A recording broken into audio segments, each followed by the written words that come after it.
Welcome to our show, everybody. And we have the wonderful, extraordinarily gifted medium, Denise Ramon. Hi, how Like are you? a drum roll or something. Uh, Oh, I'm doing good. How are you doing? I'm doing well, doing really Excellent. good. Yeah. And our boy Eric. Hi, sweetie. He says, "Hi, Mom." He says, he, it's almost like he's stretching, like he just woke up from a nap. And he says he's making fun of me because I laid down for an hour. But he says, hi. He's wearing yellow too. I just noticed you're wearing yellow. He's wearing Oh, a yellow shirt. yeah, Um, but he says, hi. He says, I love you. I love Um, you. He's showing me like he just got a haircut. That's so funny. That's so weird. Hey, so you're gonna watch over your little nephew Liam, right? He's really sick with RSV. He's only 4 months old, so He says, yeah, I just got chills. He says, yes. He said, he's going to be fine. yeah. He's telling me that he said he's showing me he's already got his hands. And I feel like when his hands, his energy involved with him, Oh, good. already working on him. Yes. Um, he says yes, and I'm saying good. I'm like asking him, how are you doing that? And he's just showing me the energy is in there. He's helping him. Yeah, so he's going to be he says he's going to be okay. He's going to I feel like he's going to get all of a sudden just over it. Oh, good. The way, yeah, so I think good. it's pretty usual. That's cool. All right, I wanted to talk about two things, so we'll probably just do it in two short YouTubes. Okay. This one is kind of a biggie, at least in the Western culture, is weight loss. So many of us are overweight. I will show you here. Here, look at this. Look, people. No, it's got to go. I know it's because I'm old, but whatever. You're tiny. You're tiny. The amount of exercise will get rid of that. Anyway, as long as people don't say, "Oh, what do you do?" then that's okay. But Eric, what's going on? Why are so many of us overweight, and what can we do about it? Eric says the number one is emotions. Mm. He says emotions. He's telling me emotions, and I'm real fascinated because I want to lose some more also. He's telling me emotions dictate, and he's saying, and not for all, but for a good portion of us, dictate what we put on our plates and how much we put in our mouth. And sometimes our emotions will, whatever it is going on, how it releases chemicals and stuff, what it does to us dictates on what we crave and what we want to eat. What? It like the sweets. And he says, some people crave salts, but the bottom line is it's the carbs which turn to sugar. Mm. So it doesn't matter if you're a salt or a sugar. The end result is the sugar. So, what hormones are we talking? What chemicals, and what emotions? Let's start off with that. What emotions are we talking about? Is it like stress? He Uh, says stress is a big one. He says stress is a big one. Stress. Um, he says stress raises our cortisol. oh yeah, that's so true. So okay, and he's telling me it raises that, and then that he goes in itself just throws us off, and then we go into um, that, and then we go into eating. He says then we eat because we want to. He says we don't think of it as we're wanting to bring ourselves down, but we're trying to lower that, he's saying. And he says something about the pituitary gland also from the cortisol. I don't know what he means by that. There's something that it affects that, but No. it also affects our hormones and how we break down sugars and break down components of foods. But he says we just all of a sudden just start craving things like sugar. We want to eat, we start eating stuff because he says our body but that's not what our body is wanting, really. Our body is wanting some type of protein, he says, or vegetables. He says, and exercise is so important. Exercise. Yeah. Ugh. But we grab, he says, but we have everything so prepackaged. And he showed me like there's vending machines everywhere and we can just Oh, get, and he there's, says, we unconsciously eat. and there's signs and signals everywhere saying you need to eat, you need to do this, you need to do this, you need to eat more, more, and more. But is dopamine involved? Because that's kind of like the reward, neurotransmitter. He says yes, but he says on some things, it's also, like we get like a reward, he says like people who smoke cigarettes say, okay, after I finish doing this project or finish cleaning this house or washing this car, I'm gonna go smoke a cigarette.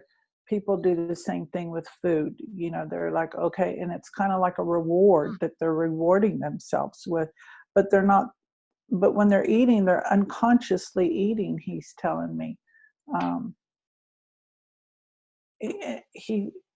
He says we need to be more conscious of like, what are we putting in our hand? Why are we eating this? Are we hungry? Because he said the majority of us eat when we're not hungry. Yeah.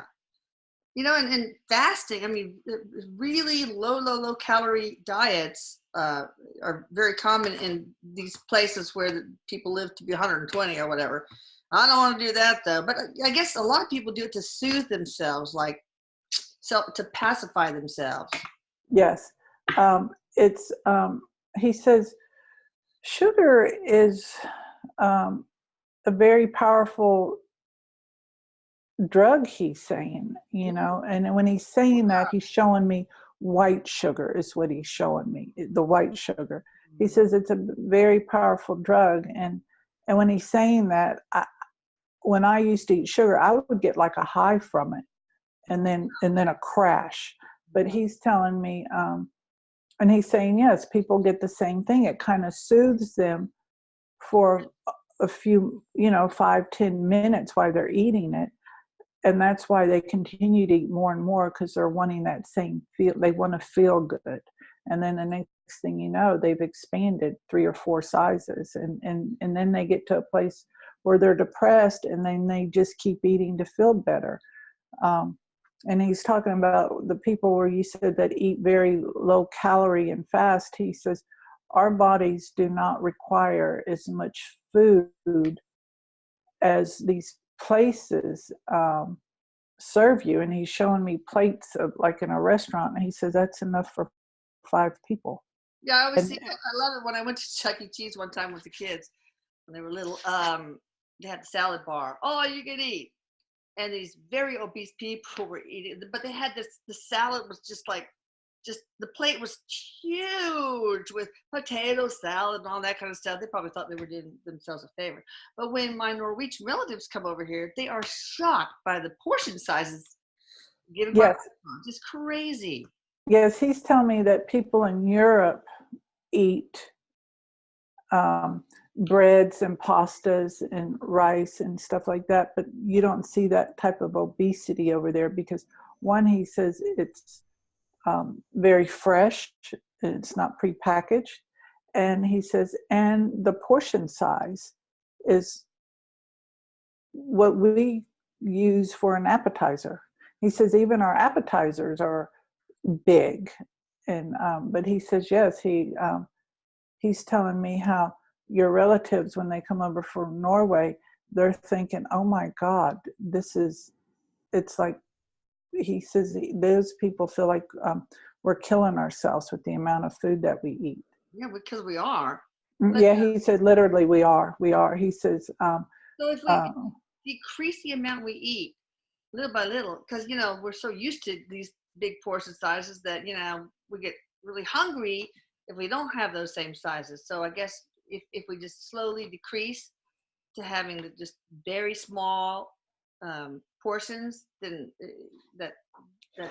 well, he says, it's all in our thoughts that we think we're hungry, because we ought to, he said, and he's showing me, which I've heard this before, he says, put your food on a smaller plate and fill the plate up, because you're telling your mind you got a full plate of food. And he says, there's ways to do this. He goes, but he says, he says there's a lot of controversy on how to eat, what not to eat, and this and that. And he's saying he's not up for a debate on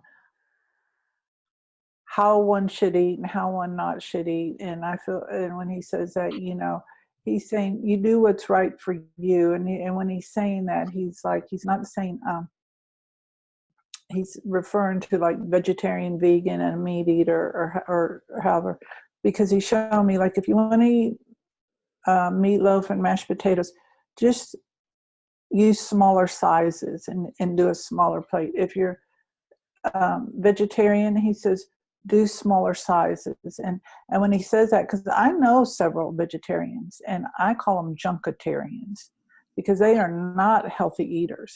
Oh. No.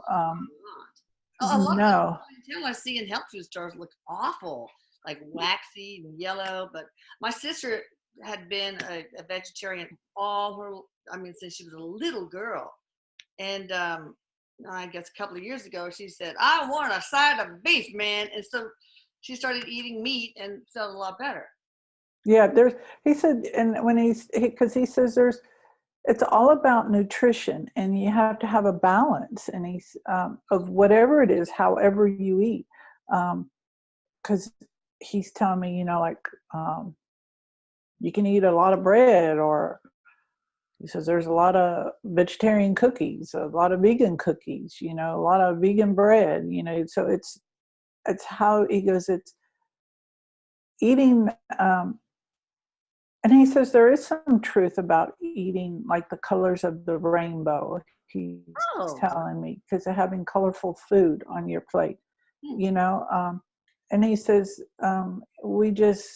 he says a lot of us feel like we either have to eat one way or another way, and he says just start making smaller portions of what you're already eating.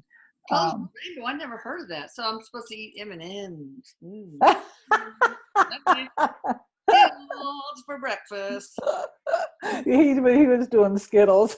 Oh, yeah, I figured he loves Skittles. Did he? Yeah, he was doing Skittles. But so yeah, and he says it's and think about why he says think about why you're eating, like he says a lot of people eat to cover up pain. Cover up pain. Oh, cover up pain. Oh, wow. Yes. He says that's a big and he says in the industry knows that. Oh, great. Yeah.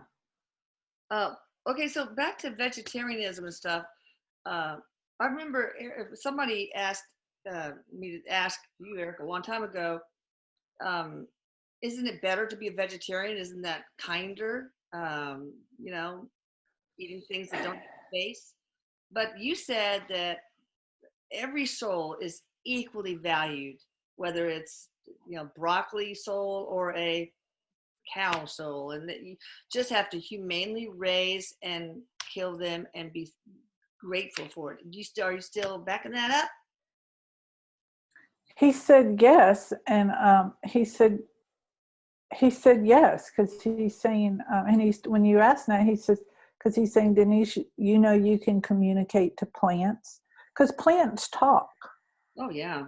And animals talk, and he says this is a big controversy though, because one side has their pros and cons about it, as to the beef side, the vegetarian side, the vegan side, and he says go with what feels right for you. Exactly. And he says, and don't try to convert anybody to eating beef. Don't try to convert anybody, to your way. Do what feels right for you. He says there is truth to raising animals humanely and doing it like that. He goes, there is a difference. And he says he's telling me there's a difference in taste in the meat. And that stress hormones and stuff, and those who are just, oh God, I don't want to think about it. Yeah, but he says, do what's right for you, not what you read for everybody. He says there's nothing wrong with educating yourself, but make your best decision is based on what you feel inside. Just follow what's inside of you. Follow your intuition. By the way, you guys get a pen and paper and write this down. You need to go to YouTube and watch The Secret Life of Plants. It's really old. I think it's from the 70s, but they show all sorts of experiments that prove that plants do have emotions. They do have a consciousness, and it's really fascinating. You will be shocked. It'll make you wonder whether, oh my God, do I want to eat this asparagus? Well, they do. You know, I had a tree tell me driving home, I was like, oh my God, look at that tree. It's so beautiful, because it was a real old tree here near where I live. And it said to me, yes, but what really, I look okay from the outside, but when they put that fertilizer on me, it just really hurts me from the inside. And I was like, oh, and it was like, use natural fertilizer instead of the synthetic kind, you know, and so, yeah, I got real weird then about that, using Miracle Grow and stuff. Okay, so Eric asked my knockout roses what's wrong with them. They were so beautiful, but now He says there's a fungus on it. There's a fungus, and there's a fungus, and I feel like the fungus is, well, obviously he's kind of making fun of me. The fungus is at the roots. There's a fungus in there. He says, turn the dirt around or something, and it needs to be, irrigated. He's showing me, and just there's something that needs to be sprinkled in there for fungus. Okay. That's what he's saying. He says, and then they'll bloom. That's what he's telling me. Now, one thing I keep meaning to say is on the carbohydrate thing. One thing as a doctor I will say is that when you eat a carb, you know, of course, you want to eat less of them. You should always have a protein with it. Otherwise, what happens is you eat like crackers, and then the insulin surges out of your pancreas real high, and then it crashes down. And when insulin goes up, insulin takes that carb, you know, and puts it in, it creates fatty acids and puts fat into the cells. It's complicated, but anyway. But if you take the cheese with it, like a protein, then that will blunt the insulin spike, and it will just be more modulated, basically. Just wanted you to know that. All right, so go ahead. Yeah, he's saying, he says, because you have to have both. You have to have both to work like they're supposed to work. Are there any diets that are better than others? I know we kind of talked about this, but like the paleo diet, I know we should get away from all processed food because that can make us gain weight. But for weight loss, what's a good diet? Well, you say paleo because that's what I eat, and so I'm interested to hear what he says about that. I've been eating paleo for almost 4 years now. You feel better? Oh, yes. Oh. Yeah. I always say Jesus healed me because I was such a sugar freak before, and it's just been effortless for me. He says, I'm interested because I need to lose some weight, so I'm interested to hear it. He says paleo, he's telling me to shut up. He says the paleo is good. He says for people that can do it, you know. He says, he's telling me that, have you read about it? Because he's telling me that you, I don't know, like or maybe he's just saying that because some doctors did a lot of research on it, and he's shown me how you would be able to relate to it and understand about it. But he's saying, you know, the paleo diet is good. He goes, but then again, you have to watch that too, because you can eat too. He says, he says there's going to be controversy with that because people are about, because how they eat, because they eat organs and stuff like that. How they say, I don't do that, but I can't do that. And I can't do that when but you he, yeah, I can't eat the organs. But he's saying that it's all about portion. You know, you have to the portion control, and um, you have to. It's all about portion, and the way he showed me that, because there are some things in that diet that can cause you to be overweight, and like he's showing me nuts. You know, wow. you can eat an awful lot of nuts, Yeah, they and can be very high calorie. yes, very much so. So Yeah. he says it's about portion. He says, you know, um, he says that's more of a, but he says anything you get on needs to be not a diet, but more of a way of life to eat. Yeah. It's so not like get on it for 5 or 6 months and then get off of it. He says, because then you're going to throw that weight on even more, because your body, it's like this army is in your body going, oh my God, we're getting this stuff we're used to. And then they're all like clawing at you. And then you continuously eat more. And then next thing you know, you put on the 50 plus the 20 more pounds Oh, in a short period of time. He said, that's why it's all about portion, you know, whatever it is, it's portion, you know. Can Um, you tell us what a paleo diet is? Can you tell the viewers? It is paleo diet is no sugar, no dairy, no grains, and no legumes. It's So it's just simple. yeah, and there's some fruit, not all fruit, because a lot of fruit is a lot of sugar. I know because I went on a Um, juicing kick a long time ago. And I gained like 5 pounds in 1 week. yeah, there's berries, and but the thing of it is eat what's in season. When our bodies are not meant to, Eric goes, get on your soapbox, but we're not meant to eat blueberries off season and then we get them from other places. Eat what's local and in season. Okay. And and then of course I don't eat white potatoes because it's very starchy, and God. it's and then meat. I am not a big meat eater, and I don't eat seafood. Mm-hmm. So I eat chicken breast and I eat some turkey, Yeah. Okay. and that's it. But that's it. All And right. but you can have almond butter. You can make things and stuff, and but um, but yeah, that's what I eat. Okay. Um, do you think it's better for us to eat like we did when we were cave people, just kind of like graze, maybe eat small little things six times a day or more instead of three, like breakfast, lunch, and dinner? Eric is saying yes, Okay. absolutely. He Mhm. says because our bodies, and he's showing me our anatomy. Our bodies are not meant to digest large amounts of food. Yeah. We never fully digest everything, and that he says this is the reason why a lot of people end up with digestive issues, because no, well, of course the emotions, but the amount of food.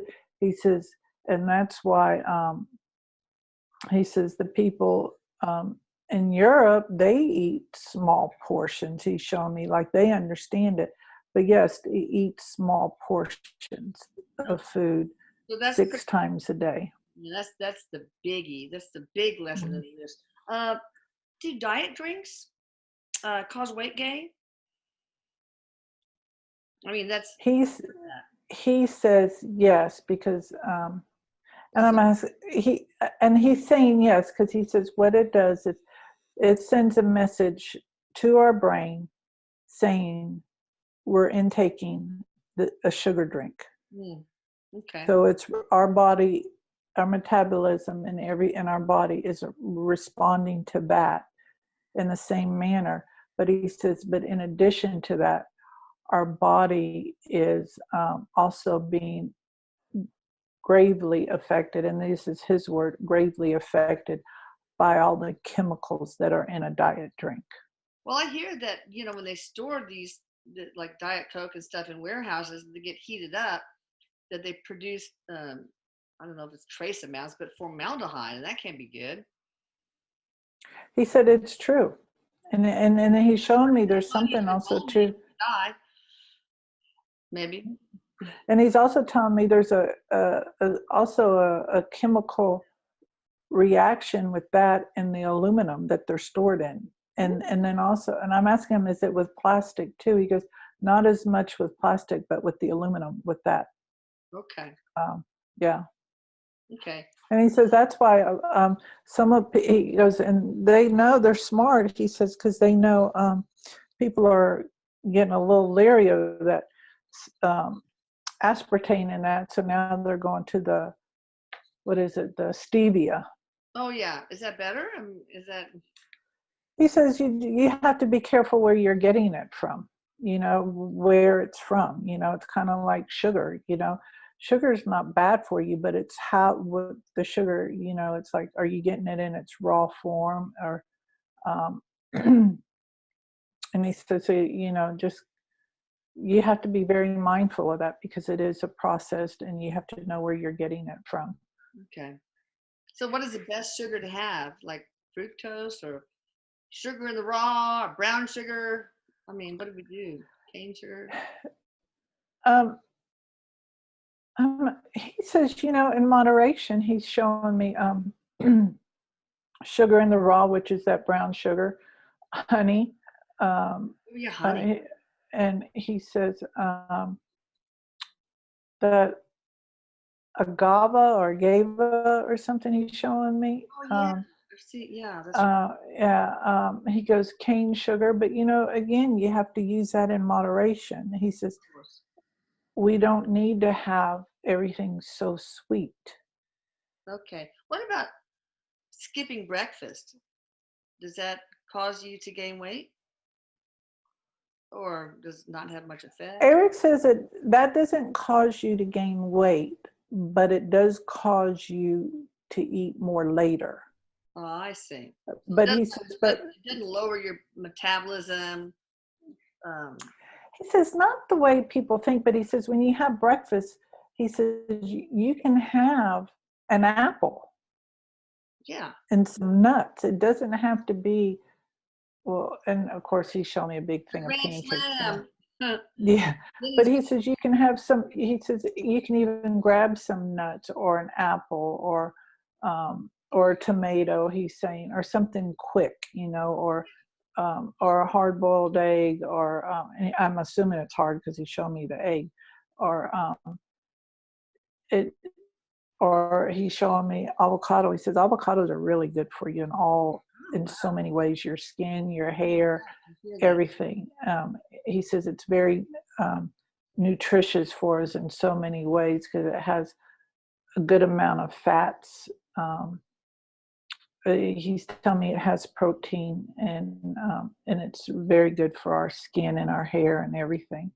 And it's in our body really doesn't work hard on it. And and he's also saying in the morning, he's saying that's why it's really good to eat foods. He says if you can, like a pre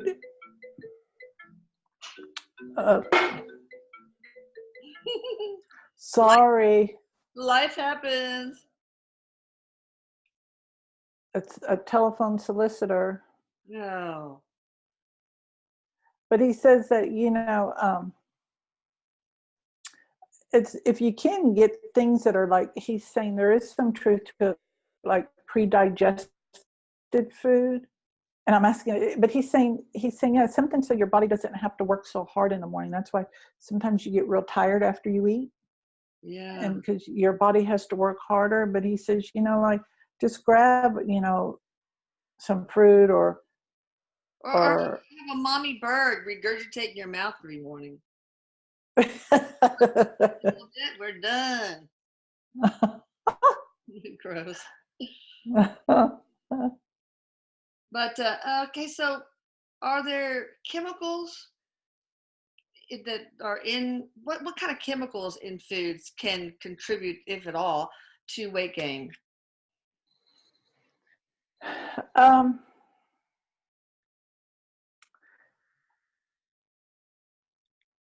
he kind of laughs. He's showing me the ingredients, and he's saying all of those chemicals, all of those ingredients that you read on packages that you can't pronounce. Oh gosh, yeah. And he says because they're blockers. They block your body, they block your natural parts of your body. And he showed me how it breaks down everything, naturally. All those chemicals in that block your body's ability to break down the foods. Ooh. So it can digest and to where you can release it, and he's telling me recycle it, I guess, go to the restroom and that kind of all those chemicals, he said, blocks that. In addition to, he says, he's showing me how it clings to the walls of our body, that creates it to where our body, yeah, like it doesn't function as normal also. Oh wow. Well, it makes sense. They're probably mostly preservatives, right? And that means yes.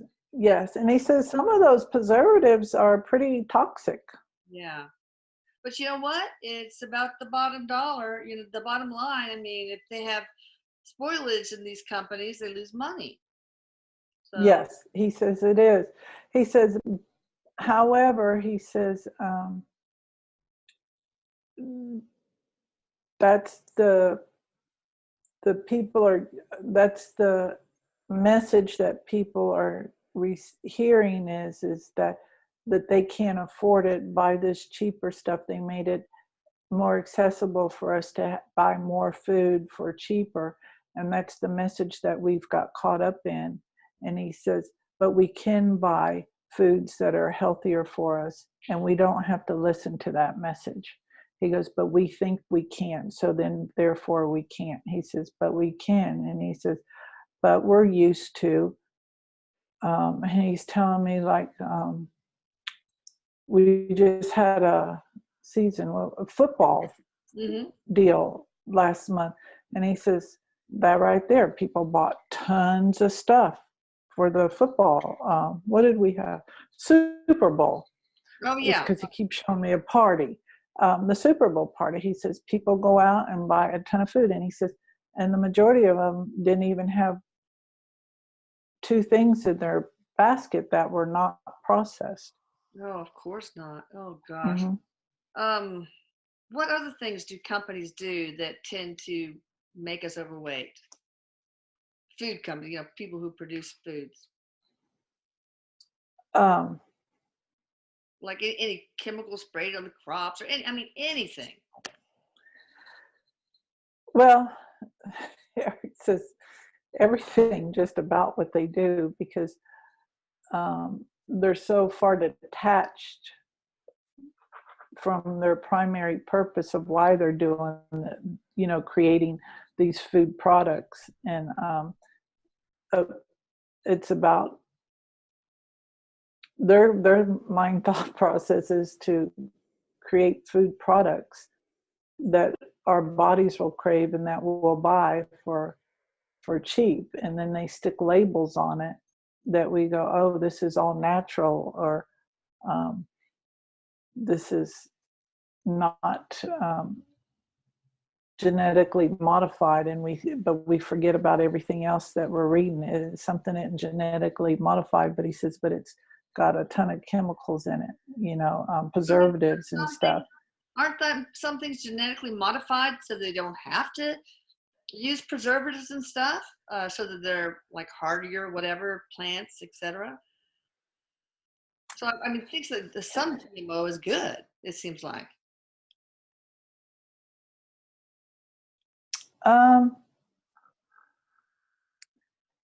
When you say that, Eric is telling, which I don't know anything about that, but Eric has shown me. He says yes, but as long as they're not putting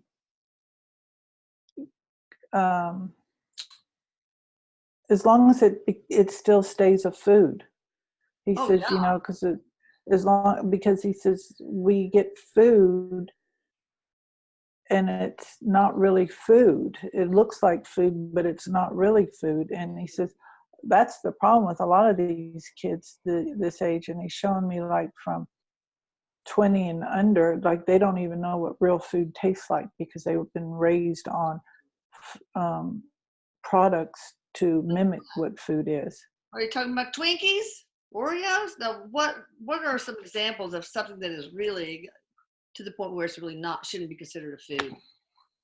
Well, Eric says, like Oreos, like you said in Twinkies, because um, um, also like that coffee mate and stuff Eric is showing me. And I think, yeah. And I always say it's 2-ingredient shy of plastic. Oh, God. And Eric is saying, he's showing me canned goods of a lot of things, that Oh, yeah. and boxed foods and stuff he's showing me. And he's also showing me some frozen meals, it's just Chemical. not real. Yeah. And then he's also showing me things at restaurants, what they're serving you. They present things as a hamburger or as some kind of food, but it's not really that. It's got maybe a 10% of the beef in there, but then it's got a lot of other products involved in there. And also, you And think that they're injecting hormones into these animals so they'll be fatter, and they don't let them run around very much, so they get even fatter. mm-hmm. Yes, and he says, I'm sorry, does that contribute to weight gain? Ingesting hormone-laden, meats of all sorts.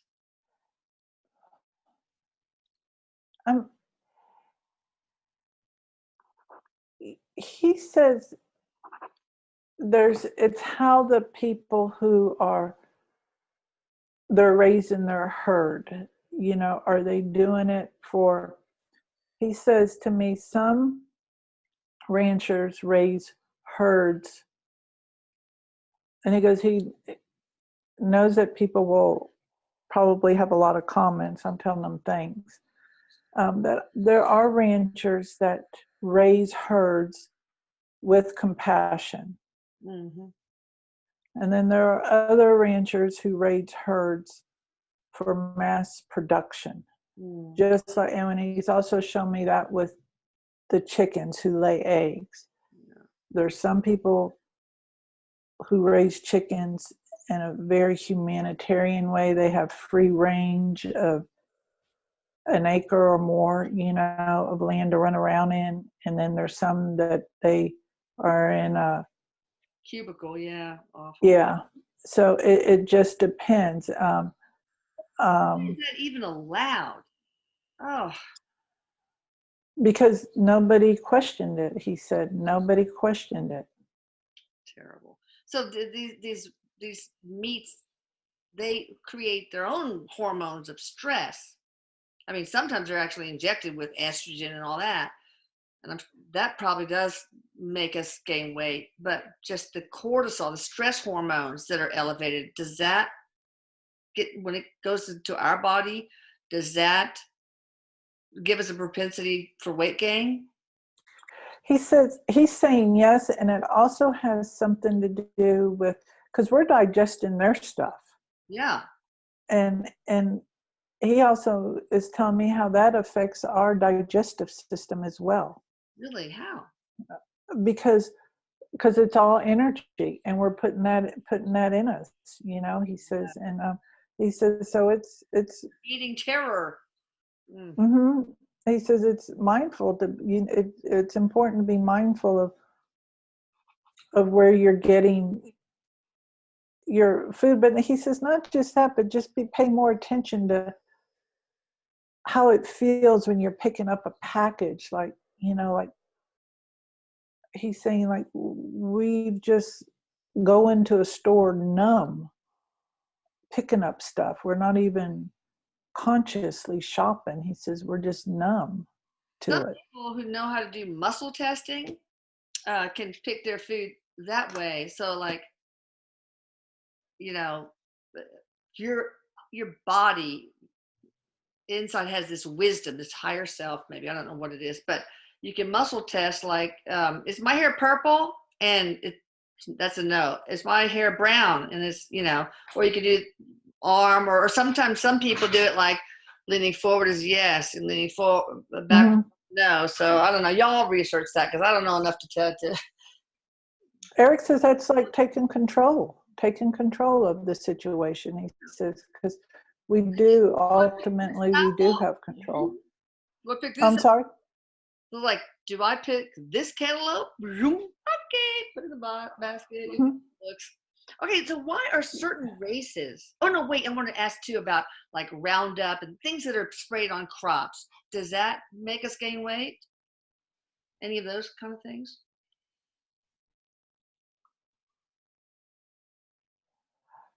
Does Roundup and that help you to gain weight? He says not so much as weight gain, but it does affect our bodies to where we cannot process and break down foods. He says, he says, you know, Some he says, cereals, check it out, man. Look up Roundup. Some cereals have traces of it, so you got to be really careful. And I think it's responsible for the increase in the cancer rates in our animals and our pets. Uh, he says there's a link. He says there's a link. for sure, because there's so much grain in these dog Mhm. food. And I have mine on what's it called? Taste of the Wild, which is only wild caught, wild raised stuff like venison or whatever, or salmon, etc. What about other things they spray on crops, like insecticides? Roundup is a herbicide. Um, Any he says that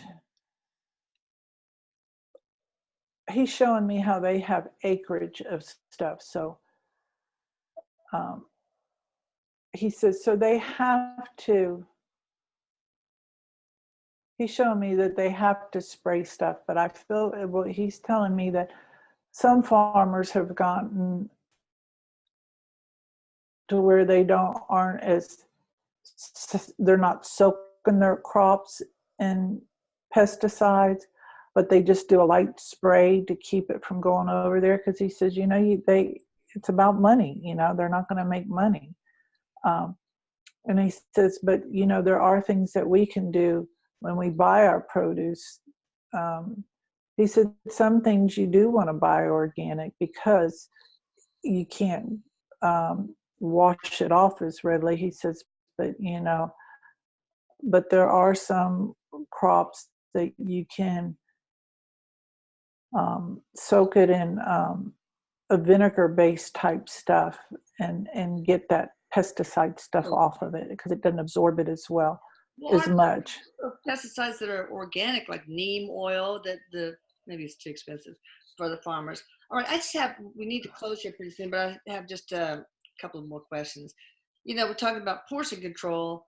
There are people called breatharians that don't eat or drink anything because they just Hmm. eat energy. I don't know how they do it, but you know. So, what do you say about that? He says those are um,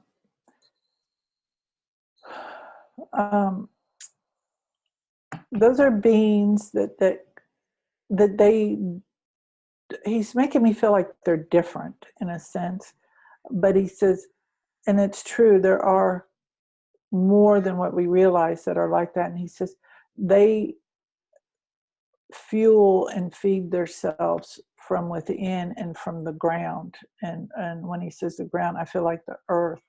Oh, And wow. they he says they just don't have a lot of baggage, the emotion wise. He says they're also very connected. They're very connected to the earth. And he says, the earth will feed us and nurture us and support us without us digesting any of it because it's all energy. Okay. All right. Real quick, because Michelle's calling me, I have to check on what's going on. certain races tend to be overweight, like Native Americans and Hispanics. Is it because they have more carbs that are not modulated with protein, or? He says he'll just touch a little bit on this, but he says yes, but it's also due to uh, uh, it is their diet and how they eat. But he says that also has a lot to do with how they were very limited in the things that they were allowed to do to have an income to afford the things that they needed to eat. He says Yeah, that's a it's more expensive to eat healthful foods. well. He said yes, but he says a lot of it is we kind of didn't give them enough room to where they had the ability to buy the things that they needed or wanted, not wanted, but the things that they needed, the more nutrients. We kind of kept them to the side, so they just made do with what they had, and but it is about their culture and what they grew up on, like the beans and the rice, or the fried foods. He says fried foods is another story. Oh But yeah, yeah, I'm sure it depends and on the. he's saying, but it sure is good. It's good. No, that lard makes those refried beans taste so good. But anyway, so oh, by the way, there's one person that I know of, and we can do this too, that goes to the grocery store with their little pendulum and just checks yes or no. Does so y'all can look at the dowsing rod YouTube that we did. It'll tell you how to use dowsing rods and pendulums. All right, super quick. Last thing. So a lot of it, so we know that we need to eat smaller quantities, maybe more meals a day, more toward paleo. Um, so, and, try to feel when you're at the grocery store, what really feels right for your body. So what do you do if you're overweight because you eat too much because you're of your emotions? And that's my last question. Eric says, he says, stop looking at yourself as being overweight, because that creates the self-hate even to grow even more and more. Mm. And he says,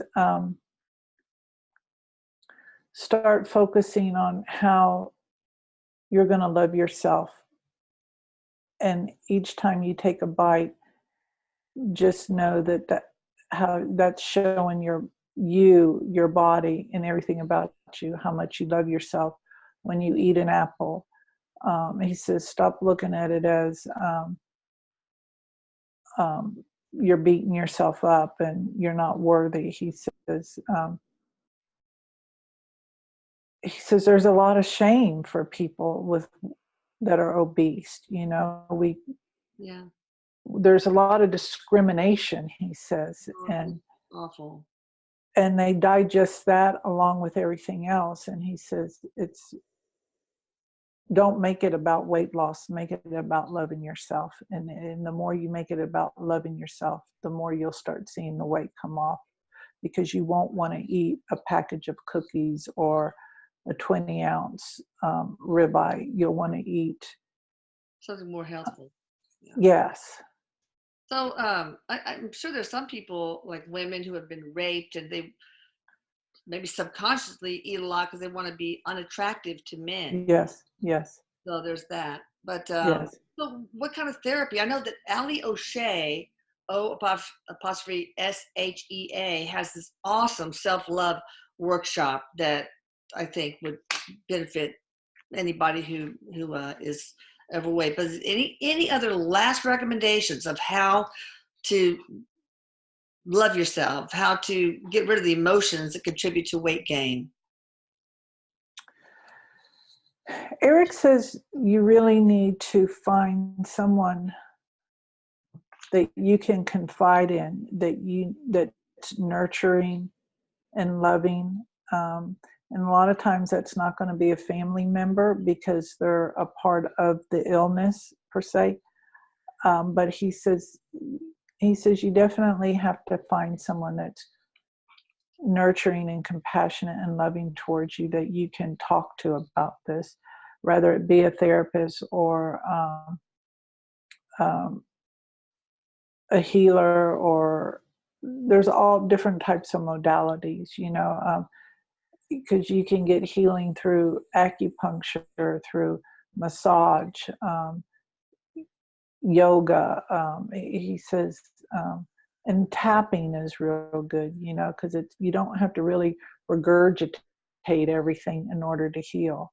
So that's tapping is EFT. Just look up EFT on YouTube. Yes, it is. I think that in itself is so powerful. But Yeah. like the workshop, that you said, that personality, he says that is very. He's telling me she's very compassionate. I don't know her, but he's telling me she's very compassionate. You can feel it and hear it in her voice, Yeah. and she won't leave you. And so I feel like if you pull off a scab that needs to be healed, she'll make sure you're closed. She won't just leave you. And he's just telling me she's like that. She just won't leave you. Yes. She won't abandon you. Yeah. A lot of people do. Yeah. Yep. There's always a way to learn to love yourself. Yes. All right. Well, thank you so much, Denise. And that. Go ahead. No, I was going to say it's a tough job learning to love yourself. It's real tough. You got a lot of cobwebs to work through, to push away. That's right.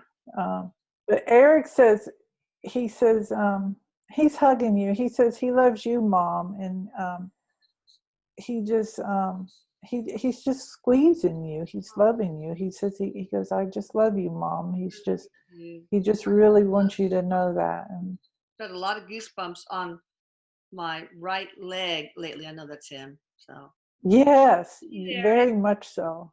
Yes. How all sweet. Right. He's so lovey-dovey right now, I'm feeling. So sweet. All right, Denise Yes. at www. Well, I don't want to say www. It's too hard. Anyway, DeniseRamon.com. I will put it here. And I love you. I love you, Denise. Love you too. Thank you. You take care. Bye-bye. Bye.